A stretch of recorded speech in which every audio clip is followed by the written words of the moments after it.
What up, everybody? I'm your host, JP. This is my co-host, Josh. Hey, everyone. And welcome back to another episode of the FilmBros podcast.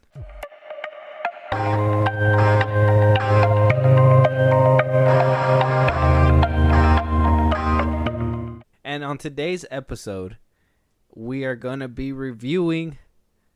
What's the movie, Josh? M.Night Shyamalan's Knock at the Cabin, right? That's what it's called. I'm not tripping. Shyamalan? Shyamalan. M.Night Shyamalan. M.Night Shyamalan's Knock at the Cabin. What did we say? You shouldn't make things up when we're talking about... Can you open the door, please? They're breaking in! I got you, baby.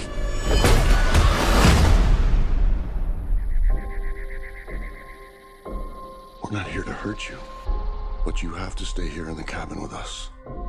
Families throughout history have been chosen to make this decision. Your family must choose to willingly sacrifice one of the three of you to prevent the apocalypse. An interesting movie. Just came out, right? Just came out in 2023. February, yeah. February 2023. Rotten Tomato score is actually is a positive score. It's a 67%, and the audience score is at a 64%.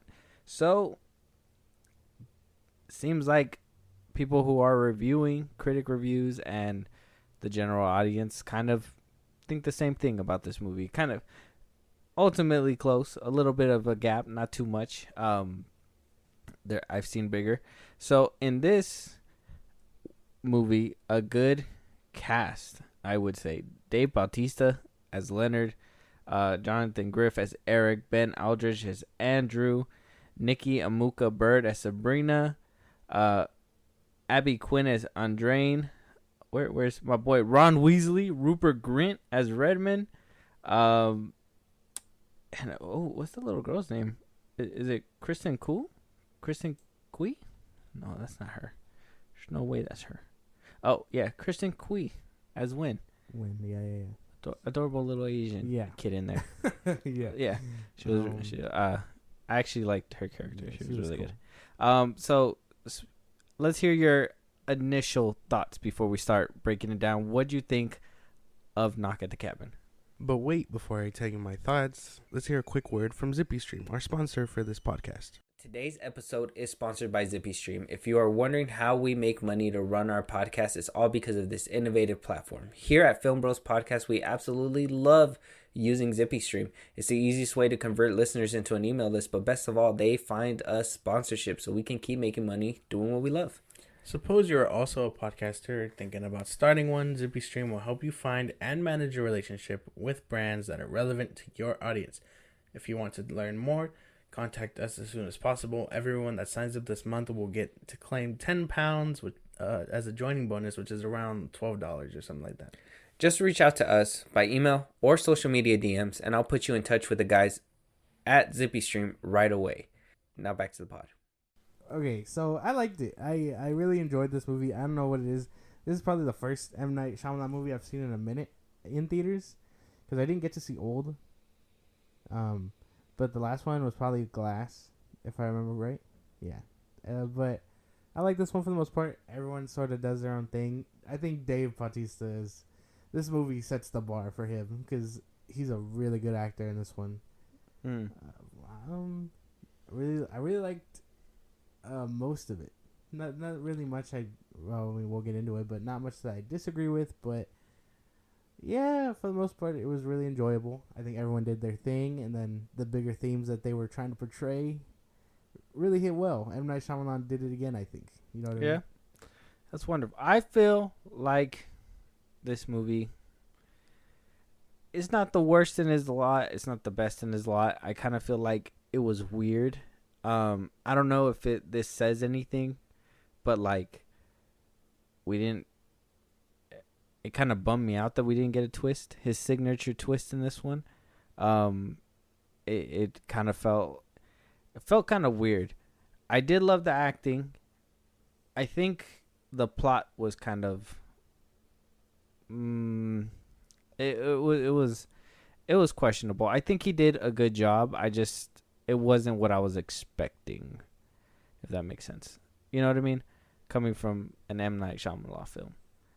Maybe I can see what you mean, but yeah, no twist this time. For those wondering, it's not that big of a deal, or to me, it wasn't that big of a deal. I thought there was gonna be one, and he kind of faked this out. This is based on a book.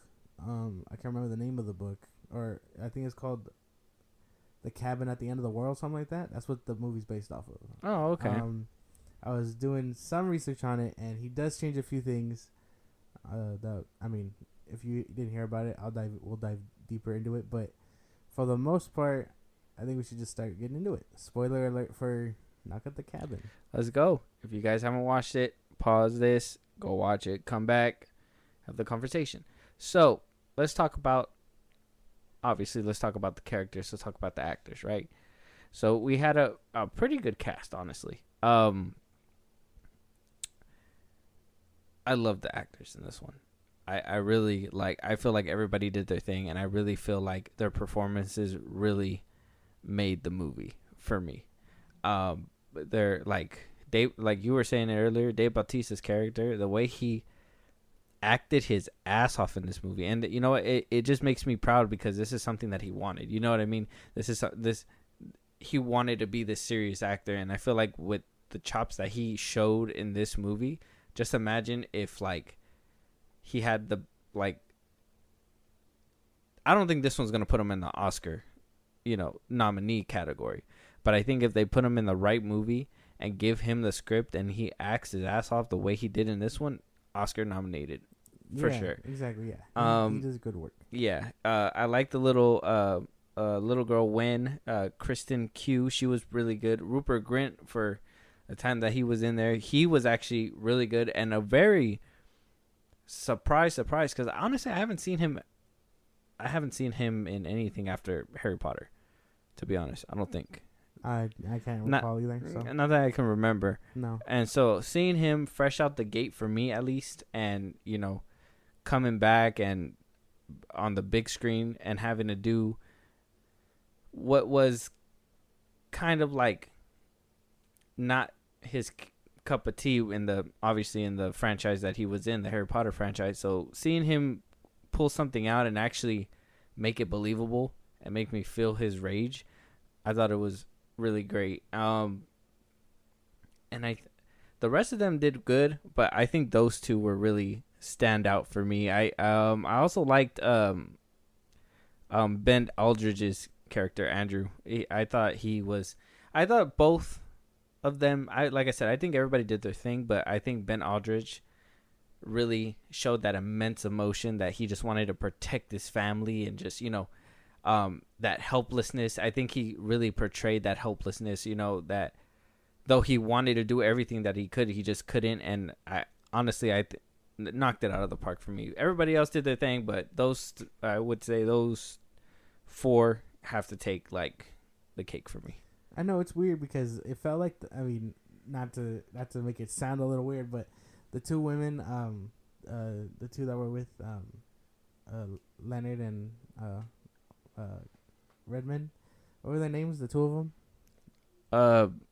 The Nikki, Sabrina, and Audrain.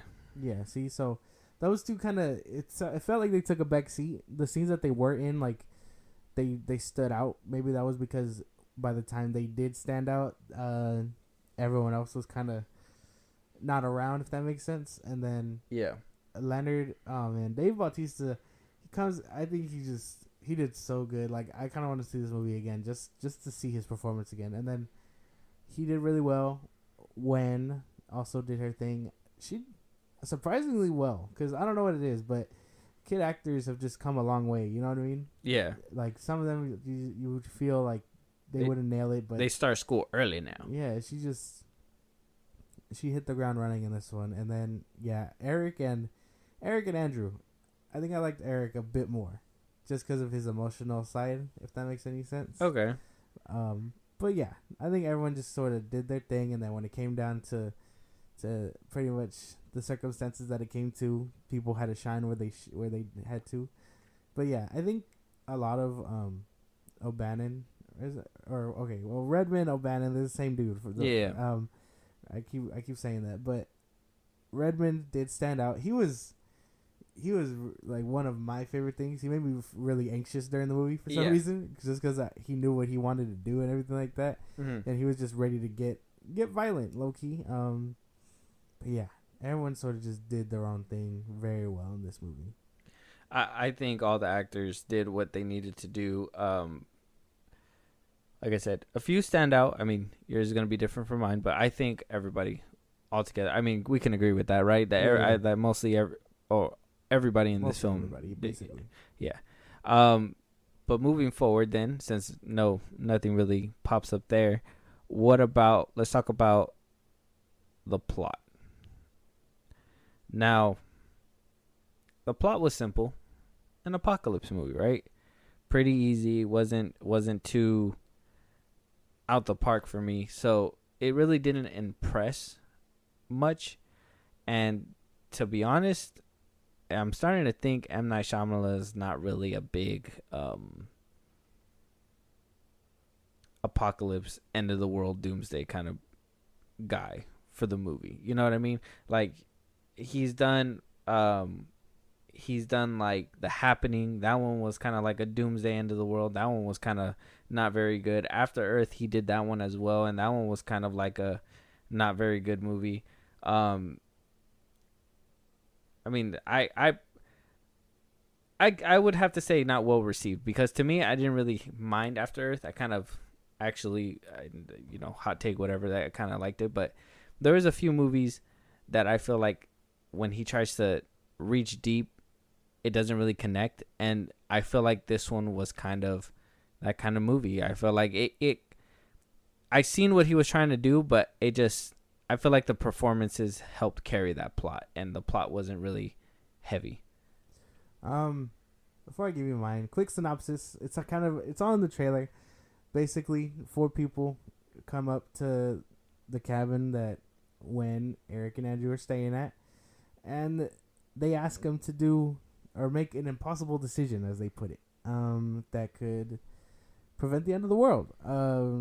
That's the basic synopsis. It is a very basic plot. No ups and downs, no left rights. It's just straight to the point, honestly, because even when the movie starts and we meet Wen, and we see that she's very like she has a very like artistic hand and everything like that, because she's doing the whole she's trying to catch the grasshoppers, right? And then we right out the gate we meet Leonard, and it all starts kind of going down from there.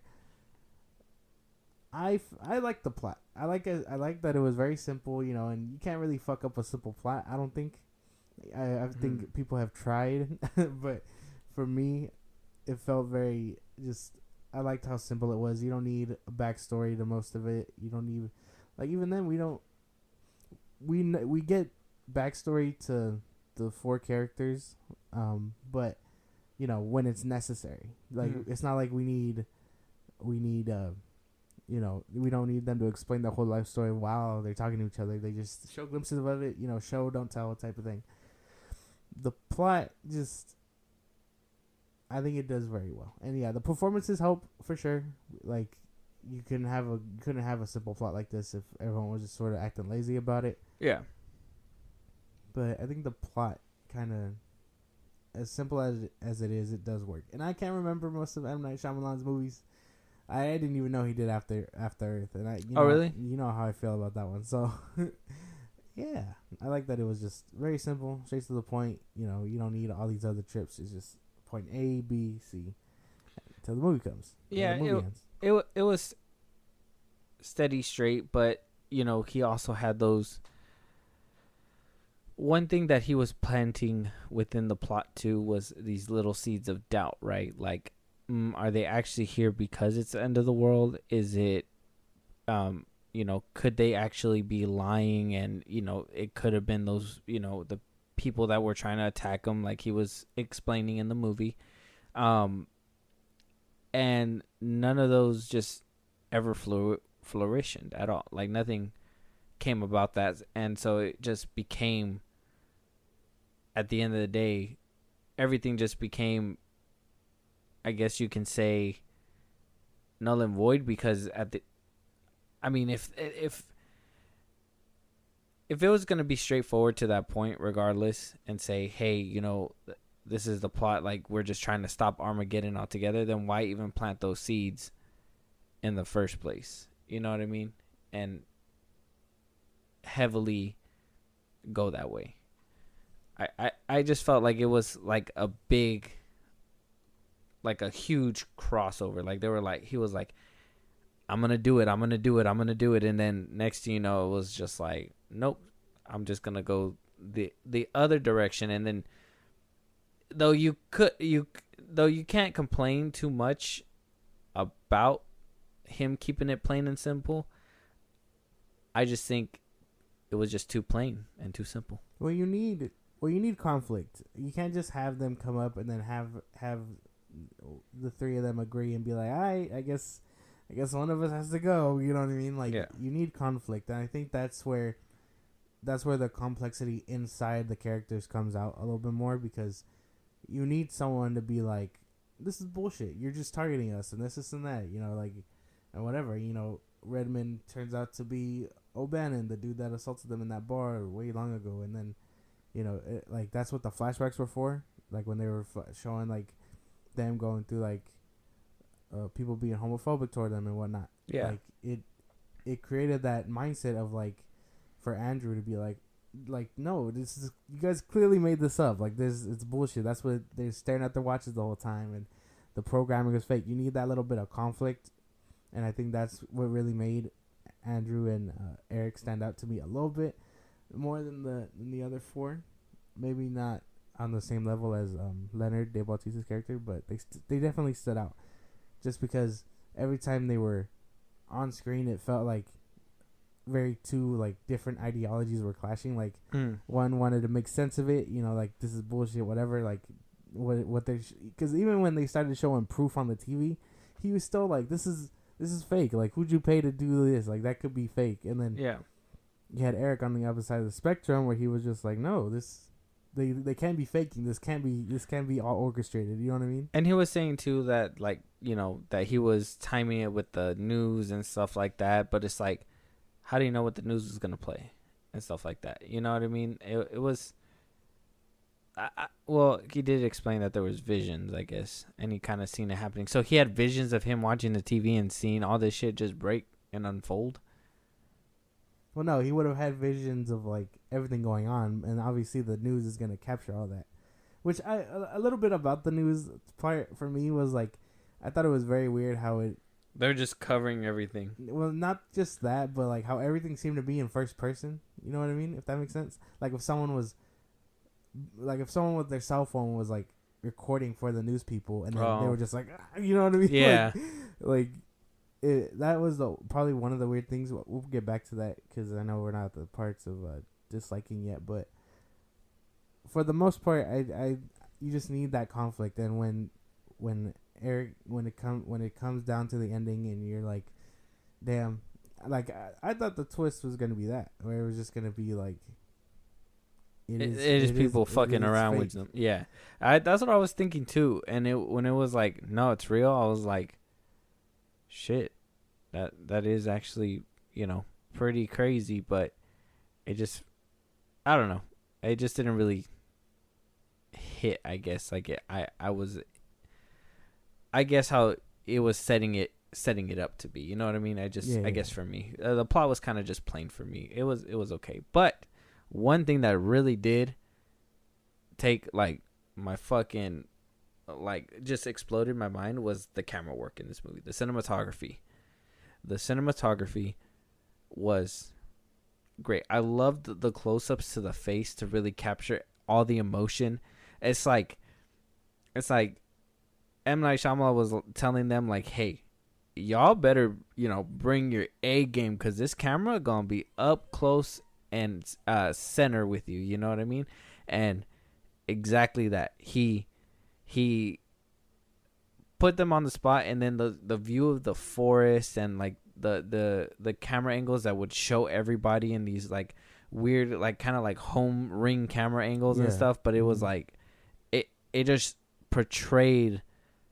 It just gave a thickness to the scenes that I felt like it really visually for the movie, it really helped. Yeah, a lot of really good. This movie was shot really nice. A lot of good scenes came about. I really enjoyed. Well, the close-ups were nice because he really.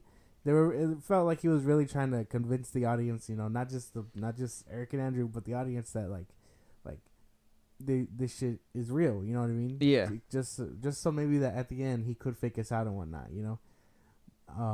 I think my favorite scene that involved all the camera work was when the little girl was running through the forest trying to escape, and she was like hiding from Leonard, and then like he basically uses the camera to like focus on her while also like avoiding Leonard, so he shows up and whatnot. Yeah. So a lot of the scenes were just very like personal and up close when they needed to be, and then suspenseful when it needed to be. It all works out very well.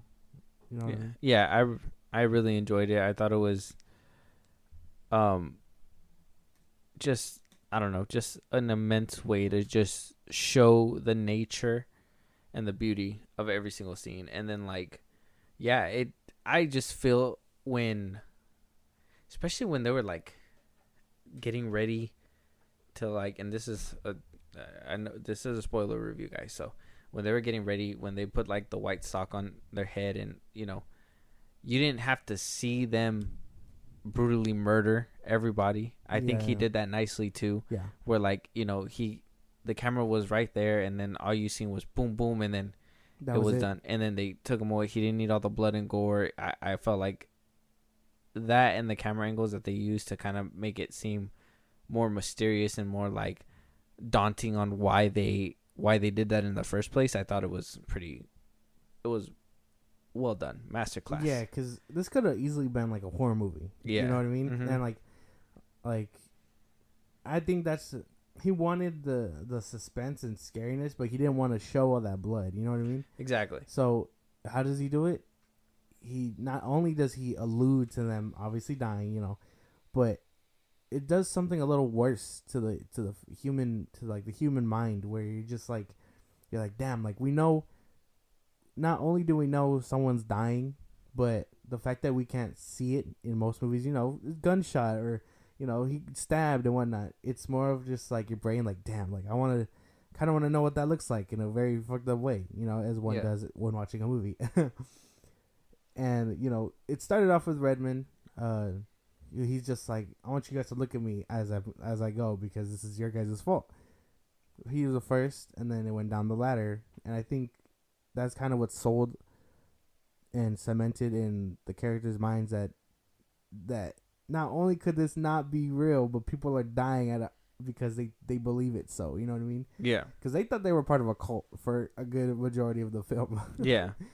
But yeah, it all worked out in that sense. But yeah, a lot of the camera work was just suspenseful when it needed to be, and it delivered very well. So props to them. Yeah.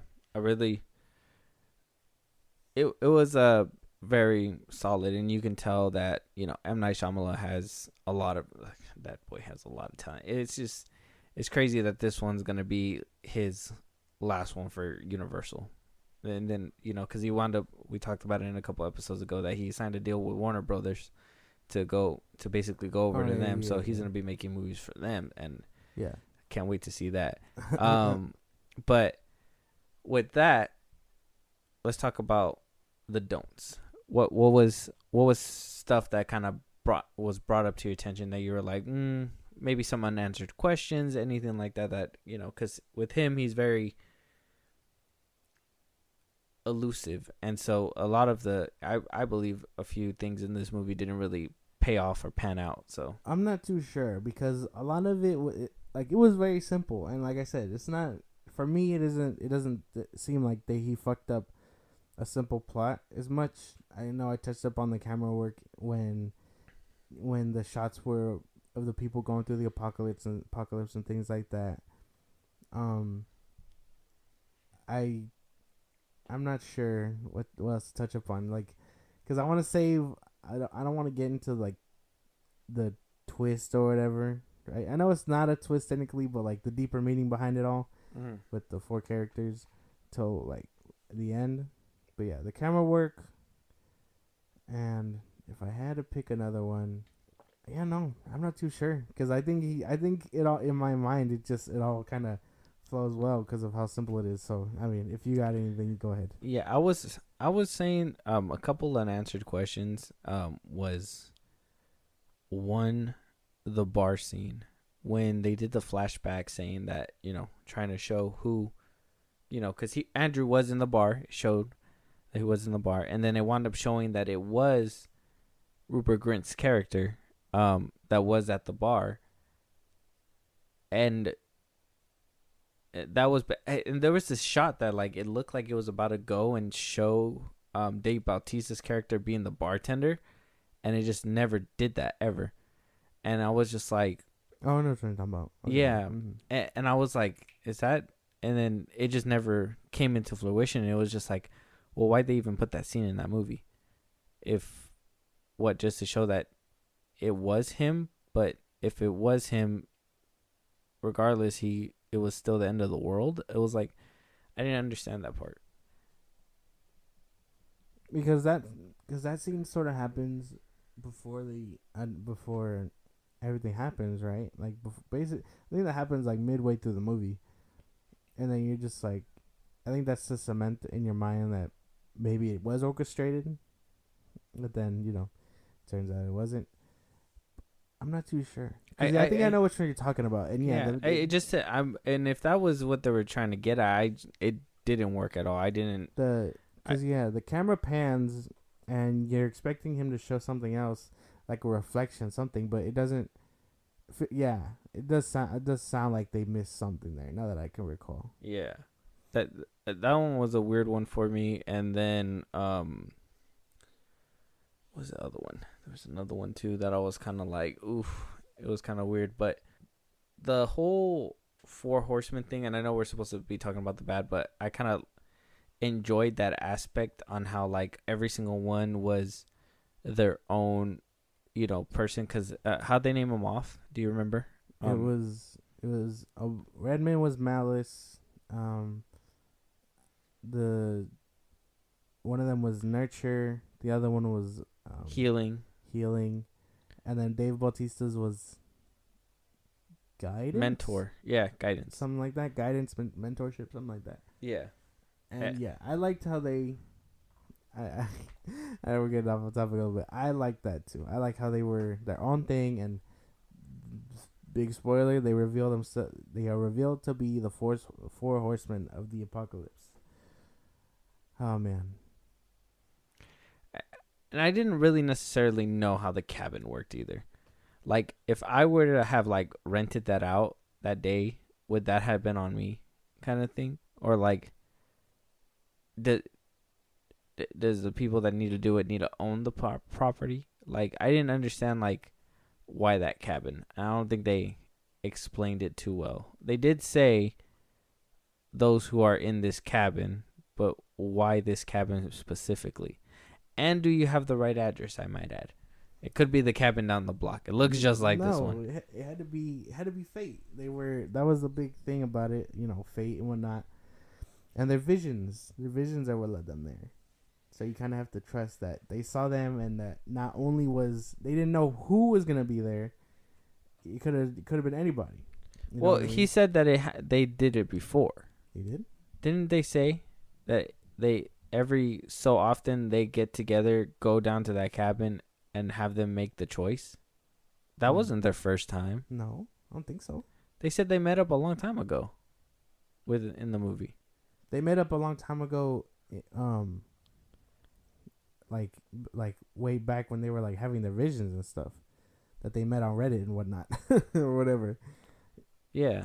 What do you call it? But I don't think they said they met at that cabin specifically. I thought they said that they tested a different family before and stuff. I don't know. I don't recall that. You don't recall? No. I maybe I'm tripping, but I think they had said that. But either which way, I just didn't understand the cabin thing, and it was kind of maybe unanswered. In my opinion, I don't know. Now you're making me double guess that. Yeah, my point was kind of revolving around that, And I'm kind of thinking that you're wrong. I feel like I did hear that. No, I don't think so. But anyway, it seems like we need to rewatch ourselves. But no, basically, is that all you disliked or no? Yeah, everything else really wasn't like a big old, oh, what the hell kind of thing. It was just more like, oh, this is kind of simple. And then like a couple of the scenes where, where it was supposed to be like, oh, suspenseful, like I kind of just saw right through it. And I think that was just because the thing is that this movie, and what I believe the premise of this movie is that believe, right? Like if you believe something well enough, you're going to follow that, right? So these 4 people believed that they were the 4 horsemen, and then the other dudes didn't believe them, so they didn't, so it was kind of like a belief kind of thing in my opinion. And this movie just didn't make me believe that, and I was just like, damn, like it was just wasted. In my opinion, it there was a lot of stuff that just they wanted you to just believe it and not really think too much about it, and I was just kind of like, no, you can play that game within the movie, but you can't really play that in real life. Like you got to show me in order for me to believe. You can't just be like, oh, just believe me. They knew exactly where they were going. You know what I mean? Like that was just that was just my thing. Maybe. Yeah. I get fate and everything, but I just think this is in all movies. Is like fate is just like in my opinion, a cheap way out. If you can say it's fate and show why it was fate, I can believe you a little bit more. But if you just like, yeah, this and this happened and we're here, and it's like, well, how? And like how you said, trust me, bro. It's like, no, I can't. I don't trust that. I need to know the facts. Well, maybe that's why I resonate with Arnold, because he didn't believe shit in this movie. He was like, nah, fuck you guys. You know what I mean? And that's probably how I am. So, okay, then we move on to the 4... Or not Arnold, Andrew Arnold. We move on to the 4 horsemen then. So, okay. They reveal themselves to be the four horsemen, or they don't reveal themselves. Eric, who's at this point suffering a big ass concussion because he hit the ground concussed earlier in the film, because he was being swung at. He's going through a revelation. He's like, I get it now. Like, I get it now. Like, he was probably tripping earlier when he saw that vision, which I thought was weird. The side tangent, like when the little flare or whatever that came up in the movie, you know what I mean? Yeah. When he's like, oh, I saw someone behind him. That little flare thing threw me off. I was like, what the fuck is that? You know what I mean? You remember that? Oh yeah, that little flare. He basically gets a vision halfway through the film before Redmond dies, and that's supposed to be him when he starts believing in stuff. Mm-hmm. But anyway, the ending's coming through, and they still have to make a decision, or the world ends, the plague and whatnot, scorched earth and whatever else. So Eric and Andrew are now coming to the conclusion that it has to happen, and with the gun in hand, Eric is saying that it has to be him because of love and whatever else and whatnot, that he came to peace because of basically understanding the whole rest that was going on, while Andrew was still skeptical and things like that. Yeah. So by the time the decision is made, the gunshot happens. Eric's dead. She shoots him, and then that prevents the apocalypse. Which, again, towards the end, I thought the twist was that either A, it wasn't real, or it was gonna happen regardless. You know what I mean? Mm-hmm. So a little bit after the fact, they drive. What do you call it? They meet at a diner where they're playing the news, and it finds out that they prevented the apocalypse and that everything was real. And to me, that was kind of. I think that was perfect. And throughout my whole thinking of the purpose of this film was this: sacrifices have to be made sometimes. You know what I mean? You sacrifice your loved ones for the greater good, whatever else. I know that's kind of extreme in movie term. Kill one to save the plenty. Save millions, yeah. Like Captain America says in that one film or whatever. But that was my takeaway. It's just sacrifices have to be made, and what their biggest sacrifice was that someone had to go in their relationship to save the world. Yeah, but they didn't really. I don't know. I just think this movie, like, I get the premise and I understand that, and way to explain it. I think you did a really good job explaining that, but like, I just think this movie was kind of boring. I was watching it, and I was just like, man, like this, it seemed like he was just like, okay, this is my last movie in the contract. I'm just gonna put this out the best that I can. Like I said, he did. You could tell where he tried and where he put in the effort, and that was within the actors themselves. And it maybe if in my opinion, I feel like the actors carried this movie for me, 100%. Like I mean, the cinematography was good. The scenes that were there and the camera work was pretty good too. I wouldn't say it was extraordinary, but it was pretty. It was pretty good. I liked the forest views, and you know when she was running away and everything like that. Like it was great, but just ultimately I kind of felt like it just didn't. It wasn't screaming M. Night Shyamalan. It was screaming more like a mild Shyamalan. Mild Shyamalan. Maybe. I think I can understand what you're saying. I don't agree, but I get it, if that makes sense. I don't know. I just really like this movie. Defend this movie. Defend. If I say it's mid, defend it now. Well, okay. We can't just say that without giving me something. I just told you. Why? I felt like the plot was weak. I felt like it was very simple. I felt like it was a simple plot. I felt like it was carried only by the actors, mostly, and their performances, and maybe some of the cinematography. But after all said and done, I kind of felt like it was just a very bland Shyamalan movie. Okay, but it was a simple plot in the sense of like not much was going on, but it was complex to those characters. The same characters you say gave good performances, very complex people. Like the fact that Dave Bautista was able to play a gentle giant. That man is massive. And you're telling me he was as gentle as he was? You've seen him do that before. Where? Guardians of the Galaxy? Man, he just Drax is not Drax is not that guy. He's supposed to be a gentle giant. No, he isn't. That's the character he played in that. No, that's like Groot. Groot? Yes. Groot is a gentle giant? Yes. No, Drax is. No, he isn't. He's not. No, he's a comedic relief. No, but he's supposed to be like this destroyer who... Either way, he's goofy. That character is not getting the development he needs. Yeah. Different story. Like the gentle giant and the fact that O'Bannon was probably, or okay, they confirm it here, but in the book, it's supposedly it's not him.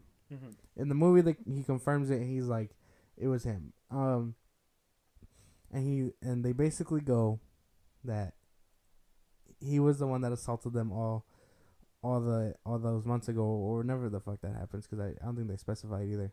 All that long time ago, he assaulted them in the bar. He was malice, so he was angry from the jump. And maybe it was the fact that he was homophobic was what made him jumpy. Who knows? I don't know. That's just my assumption. And then, yeah, the chick that was Nurture, she was constantly looking over Wen, and she had her own kids to worry about, and this and that. So she was just trying to, as tough as the decision was trying to get them to choose the best while also being friendly. That was another big thing, because they could have went in there, guns blazing, like, make the choice. But no, they wanted to give them the option without forcing them, if that makes sense. Yeah. Like, come to terms with it on their own. And by the end, they do. And then the chick that, the nurse, she was complex in her own way that, again, she didn't want to harm nobody. She was helping them the whole time. Like, when she didn't mean to make homeboy get concussed, but she was helping him the best she could. Sad way that she went out. She got shot. That shit was crazy. Pretty bad. And then Eric and Andrew's complex characters also, like, not only were they not frowned upon relationship by his parents, but you know, he kind of portrays being homosexual like in today's terms, you know, where some people are just bigots like O'Bannon and whatnot, you know what I mean? And so Yeah, I kind of got a little bit of that little political stinge on there too. I was kind of just like, that's a little subtle. well, yeah, because you know, everyone would just, you know, but not just, you know, past that, but when their ideologies clash and Eric's starting to come around and he's just like, bro, you're really gonna believe them? Like, you know, they just hear like it's orchestrated. They hate us because we're gay. This and that. But Eric was the one that was like, no, like, look at what's going on, dude. Like, and you know, they were blaming it on his concussion. And then it all bleeds out to the ending where he's just like, I've come to peace. Shoot me while I picture you guys happy. You know what I mean? Like, and that's even more complex. And you know, so the characters did the lifting for this movie. Is that what you're telling me? well, I mean, the characters are part of the plot, so yeah, they're complex characters. No, they have character arcs that are supposed to flow That with makes the it plot. complex. That makes them complex. They could have been anything else. I want to know. Okay, what other things do you? When even though she was a little girl, and you know, she felt almost like watching like a very like, she was very mature for her age, if that makes sense. Yeah, I thought so too. Like when she was catching grasshoppers and then she met Leonard, she felt very like she knew what was going on and she wasn't just some dumb kid playing clueless, you know. She has that moment where she's screaming for the TV. That's probably the only time where you're like, okay, yeah, she's still a little girl. But most of the time it feels like, yeah, she knows what's going on and, you know, whatever else. And that the four horsemen are dangerous people. But yeah, that was my take. And if you want me to defend it, that's the best I got. All right, no, I mean, I see your POV and I think it's good. I mean, we're not gonna agree on every single movie, right? And I think this kind of shows you. I don't feel like I'm in that, you know. I don't think I'm on the other side of that 64%. I think I'm in the middle. Like I said, I don't think it was the worst movie. I don't think it was the best movie. I think it was kind of like a okay movie for M.Night Shyamalan's standard. You know what I mean? I know I've seen when he's at his worst, and I think this one's not it. I just feel like he was like, hey, this might be my last movie in the contract, and you know, let me just put it in the bag and walk out with some money, and that's it, you know. And this movie made money. It did what it had to do, and I thought it was okay. I thought it was okay, and that's okay. Man, I don't know, man. It's tough. It's because I thought it was a little better than average. Like, and I think all these complex themes worked out great. And you couldn't have, if the plot was any more complicated, you couldn't have this kind of complexity, I don't think. Especially, what's the runtime? Does it say what it's only an hour and a half.